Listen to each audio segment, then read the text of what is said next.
Seorang ibu jadi perbincangan di media sosial setelah berjalan kaki meminta legalisasi ganja untuk kebutuhan medis di Hari Bebas Kendaraan Minggu kemarin. Santi Warastuti membawa papan bertuliskan, "Tolong, anakku butuh ganja medis untuk pengobatan anaknya yang mengidap lumpuh otak." Ia meyakini ganja medis dapat meringankan sakit lumpuh otak anaknya. Santi memohon Hakim Konstitusi memutus uji materi soal Undang-Undang Narkotika yang ia mohonkan sejak 2 tahun lalu.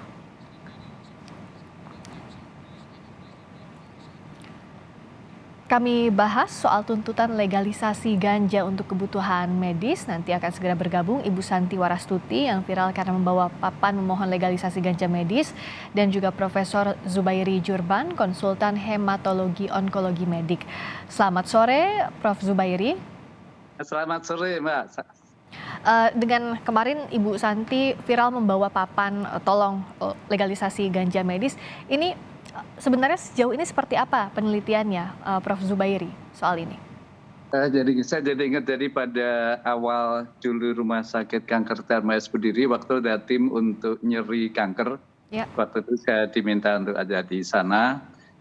Nah, di situ jelas sekali bahwa pengobatan nyeri kanker yang disetujui WHO sampai sekarang itu tetap ada derajat-derajatnya. Jadi kalau mula-mula nyeri kanker itu nyeri yang amat hebat, nyeri kronik, nyeri menaun, itu skalanya bisa maksimal, bisa kalau skala antara 0 sampai 10 itu bisa 8, 9, 10. Nah, itu tata laksananya ada tahapannya, misalnya ada yang paracetamol dulu, kalau nggak menolong paracetamol dengan kodein, kalau nggak menolong ada lagi namanya hampir sama dengan itu tramadol, kalau nggak menolong juga pada terakhirnya adalah dengan opioid, dengan morfin. Oke. Jadi salah satu cara mengatasi nyeri kanker yang hebat, yang kronik adalah dengan morfin. Itu sudah disetujui oleh seluruh dunia, oleh WHO dan semuanya. Nah, kali ini kita tidak bicara mengenai morfin, tapi mengenai kannabis. Dalam hal ini memang beda-beda, banyak negara yang berbeda dari negara yang lain. Baik. Saya dengar ada sekitar 30-an yang setuju, namun lebih banyak lagi yang tidak setuju untuk pengobatan berbagai macam penyakit itu. Baik, Prof, saat ini juga sudah bergabung Ibu Santi Warastuti. Ibu Santi, terima kasih sudah meluangkan waktu di Kompas Petang, Bu Santi. Terima kasih kembali, salam kenal semuanya. Salam kenal Ibu Santi, kami turut prihatin dengan kondisi anak Ibu. Semoga tetap tabah menghadapi ketetapan Tuhan ini, Bu Santi. Ibu tolong ceritakan kepada kami bagaimana pengalaman Ibu menggunakan ganja medis sejauh ini untuk pengobatan anak Ibu. Pika betul namanya ya, Bu ya? Ya, betul namanya Pika. Tapi saya sama sekali belum pernah memakai, Mbak. Belum pernah memakai sama sekali begitu ya, Bu ya. Makanya Ibu mengajukan ke Mahkamah Konstitusi untuk legalisasi, begitu ya? Betul, betul. Perjuangan yang Ibu lakukan seperti apa sampai ke Mahkamah Konstitusi dan bagaimana progresnya, perkembangannya sampai saat ini, Bu? Pertama, perjuangan kita untuk maju itu kan dimulai dari tahun 2020. Kita udah masukkan gugatan ke Mahkamah Konstitusi bulan November 2020. Kemudian sampai saat ini kan udah 2 tahun, jadi saya hanya memohon untuk segera diberikan kepastian hukum untuk legalisasi ganja medis untuk pengobatan anak saya, gitu, Mbak. Oke, sejauh ini Ibu mendengar apa khasiat begitu ya CBD oil untuk cerebral palsy ini dari siapa, Bu Santi, dan seperti apa misalnya testimoni yang pernah Ibu dengar soal ini? Ya, jadi pertama waktu anak saya Pika mulai sakit itu dulu saya pernah ditawari sama bos saya waktu saya masih kerja di Bali, mau dibawakan cannabis oil dari luar negeri untuk pengobatan epilepsi, karena waktu itu yang muncul pertama kan epilepsi. Tapi saya menolak waktu itu sekitar tahun 2015-an. Saya menolak karena di Indonesia kan belum legal. Nah, itu tahun demi tahun saya mulai berkenalan dengan Ibu Dwi Pertiwi, ibunya almarhum Musa. Beliau melakukan terapi ganja medis di Australia dan perkembangannya sangat signifikan. Nah, itu yang membuat saya pengen juga memberikan yang terbaik buat anak saya seperti yang Ibu Dwi berikan dan bisa diberikan di Indonesia secara legal itu, Mbak. Oke. Kalau Ibu almarhum Musa yang juga, menderita penyakit begitu, itu di, luar negeri ya, tidak di Indonesia Iya, begitu ya? iya, iya. Iya, Tapi Ibu tidak bisa memberikan karena saat ini terhalang oleh ya ketentuan hukum yang ada di negara kita. Prof. betul, Zubairi, betul. Ya. sebenarnya untuk CBD oil ini atau cannabis oil ini apa? Atau minyak ganja ini apa sih? Dan apakah memang lazim digunakan untuk pengobatan? Tadi Ibu Santi bercerita bahwa ada juga yang menderita penyakit, serupa diberikan pengobatan ini. Iya, jadi kalau tadi ngomong mengenai Australia, di Australia jelas sekali guidance-nya, ada guidelines-nya, Mhm. itu dipakai memang untuk epilepsi, untuk kemoterapi, untuk pas kemoterapi maksudnya dapat kemo kemudian mual muntah, kemudian Ya, ada penyakit multiple sclerosis, untuk penyakit ya. nyeri menaun dan untuk paliatif. Namun di catatan sana ada jelas sekali ditulis bahwa ini bukan obat eh, primer. Jadi Mmm. saat ini telah ada obat lain untuk berbagai macam penyakit tersebut. Jadi dituliskan di situ. Jadi hanya artinya sebagai opsi tambahan di Australia bisa memakai ganja medik. Oke. Jadi intinya penyakit-penyakit tersebut obatnya sudah ada, epilepsi obatnya macam-macam ada di apotek. Dokter bisa memberikan, demikian pula penyakit kanker dengan nyeri menaun, penyakit multiple sclerosis dan juga yang lain pasien mual muntah akibat kemoterapi itu sudah ada obat yang tersedia sekarang ini. Nah di Australia diperbolehkan sebagai pilihan lain. Baik, jadi sebagai opsi tambahan begitu ya Prof ya. Bu Santi boleh diceritakan, mohon berkenan sebenarnya sejauh ini bagaimana diagnosis, yang diberikan dokter terhadap Pika dan apa saja pengobatan yang sudah ditempuh sejauh ini Bu untuk mengurangi nyerinya, untuk juga pengobatan lumpuh otak yang diderita Pika? Jadi Pika mulai sakit itu kan 2015. Jadi dia berawal dari anak yang sehat, Oh, anak yang periang, eh, iya. dia mulai sakit, mulai TK 0 besar. Mmm, ya. Maaf. Di Nggak sekolah apa-apa dia Ibu. mulai pingsan, lemas gitu, mutah-mutah.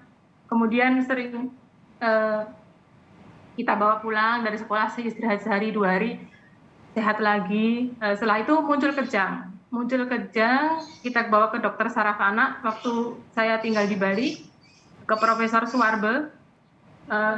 EEG, CT scan, divonis epilepsi karena kejang tanpa demam.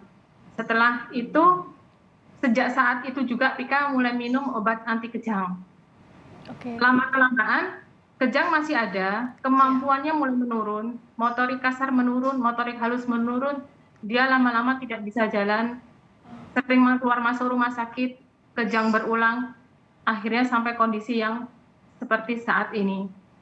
Jadi pertama memang kondisi epilepsi, kemudian muncul radang otak, Japanese encephalitis, Mhm. kemudian dengan kondisi seperti ini dia disebut cerebral palsy.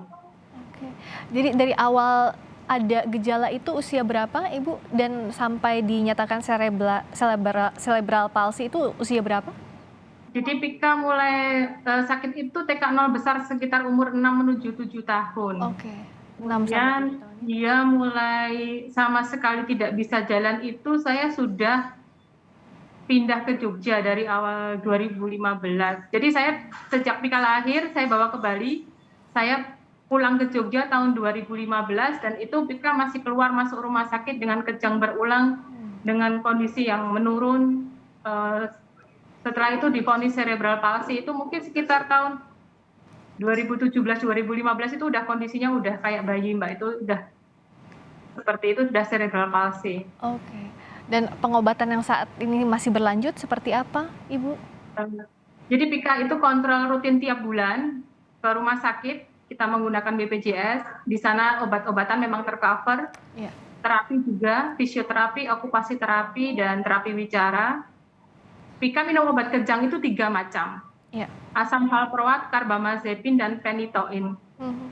3 macam Mbak, dan itu belum menghentikan kejangnya sama sekali. Jadi Mmm, belum bebas kejang dengan 3 obat kejang. oke. Jadi kalau saya berpikir kan kalau ada alternatif lain, ada obat lain yang bisa saya berikan untuk memperbaiki kualitas hidup Pika, salah saya apa gitu, saya di jalan yang benar gitu loh Mbak. Ya, oke.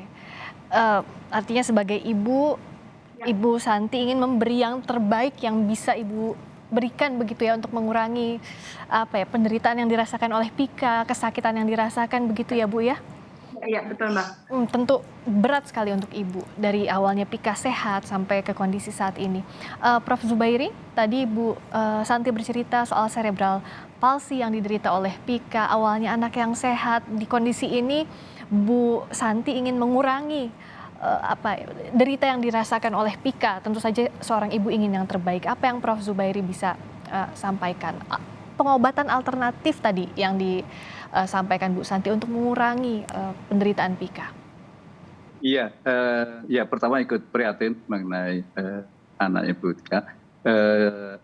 Pada prinsipnya cerebral palsy, saya bukan neurolog ya, saya dokter spesialis penyakit dalam, konsultan mengenai kanker dan hematologi. Jadi pada prinsipnya cerebral palsy obatnya banyak banget, mulai dari speech therapy sampai berbagai macam obat, dan memang benar tidak semuanya berhasil. Jadi menurut saya kalau kita bicara mengenai kanabis ini, ya harus ada tim untuk menilai bagaimana hasil penelitian sekarang. Karena kalau yang di Australia disebutkan sama sekali ini bukan terapi primer, tidak bisa menggantikan obat utamanya. Jadi tapi sebagai obat pilihan lain. Sehingga saya kira kali ini BPOM perlu membuat tim untuk menilai hasil-hasil penelitian. Kan kita sekarang banyak belajar dari zaman COVID-19 ini bahwa tidak sembarang obat bisa disetujui oleh BPOM. Jadi pertama harus ada isinya apa isinya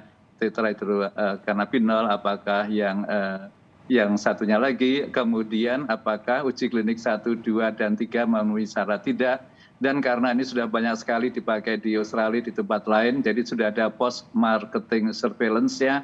Jadi saya kira datanya sudah lengkap untuk kemudian menilai seberapa besar manfaatnya, seberapa besar manfaatnya kalau dibandingkan dengan obat standar yang sekarang ini sudah ada. Dan memang dengan obat apapun ada yang berhasil, ada yang kurang berhasil. Jadi memang harus dibandingkan baik-baik. Nah kemudian kalau memang positif ya silakan, kalau mau diberi izin ataupun emergency dulu izinnya terserah. Namun memang tidak bisa begitu saja diberi izin tanpa menilai hasil uji klinik 1, 2, dan 3 yang sekarang ini sudah banyak di Amerika, Australia banyak banget, sehingga bisa diputuskan apakah akan lebih banyak menolong atau sebaliknya. Karena juga ada bahayanya kita khawatir mengenai disalahgunakan, mengenai bagaimana apakah ini kalau misalnya boleh untuk obat, apakah bisa juga untuk rekreasi, untuk merokok, ganja. Nah ini harus pelan-pelan banget untuk diteliti dengan baik karena ini akan mengubah undang-undang. Tentu ini membutuhkan waktu. Ibu Santi kemarin sampai di Car Free Day, yang Ibu ingin kuat sampaikan adalah ingin didengar lebih banyak orang. Apakah ingin segera ada putusan di Mahkamah Konstitusi atau seperti apa Bu Santi? Pertama tujuan saya ke MK Mbak, untuk mengingatkan MK bahwa yang saya ajukan itu sudah terlalu lama. Kita menunggu udah 2 tahun, jadi kita butuh kepastian. Kita kejar-kejaran juga dengan waktu Mbak, karena kesehatan anak itu kan kalau masih ada kejang itu menurun loh Mbak, gitu. Iya. Selain itu juga saya juga membuka mata orang lain, banyak orang, bahwa ini loh ada obat lain yang bisa dipakai untuk anak-anak kita, membuka mata hati orang lain. Ini loh ada Pika yang memerlukan obat lain, karena selama ini udah konsumsi obat medis juga belum menghentikan kejangnya gitu loh Mbak. Membuka mata orang, membuka mata hati orang, membuka mata hati para hakim MK.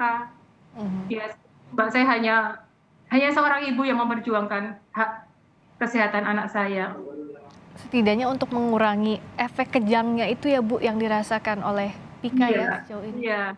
Jadi kalau kejang itu Mbak, anak udah belajar tengkurap, muncul kejang, hilang Mbak kemampuannya. Itu dari Belajar nol lagi lagi dari begitu awal. ya? Iya, sakit loh Mbak itu Mbak. Hmm. Sakit sakit di kita udah berusaha sekuat tenaga untuk anak pinter gini, pinter gitu. Muncul kejang, bablas Mbak, hilang semua. Ya, oke. Dan sehari biasanya berapa kali ada rutinkah gitu misalnya kejang yang dirasakan sehingga Ibu merasa Nah, alhamdulillah Pika itu rata-rata ya, ya, seminggu tuh 2 kali loh, masih ada kejang. oke. Semoga ada upaya terbaik untuk pengobatan Pika, Ibu juga diberikan kekuatan bersama suami, juga ibu-ibu lainnya, orang tua lainnya yang merasakan hal serupa dengan Ibu. Tentu kita Prof ya mengharapkan upaya yang terbaik tentu saja. Semoga Ibu Santi Warastuti beserta keluarga diberikan ketabahan dan menemukan yang terbaik untuk perjuangannya selama ini. Terima kasih atas waktunya. Wassalamualaikum warahmatullahi wabarakatuh. Terima kasih Ibu Santi Warastuti, terima kasih Prof Zubairi Jurban telah bergabung di Kompas Petang kali ini.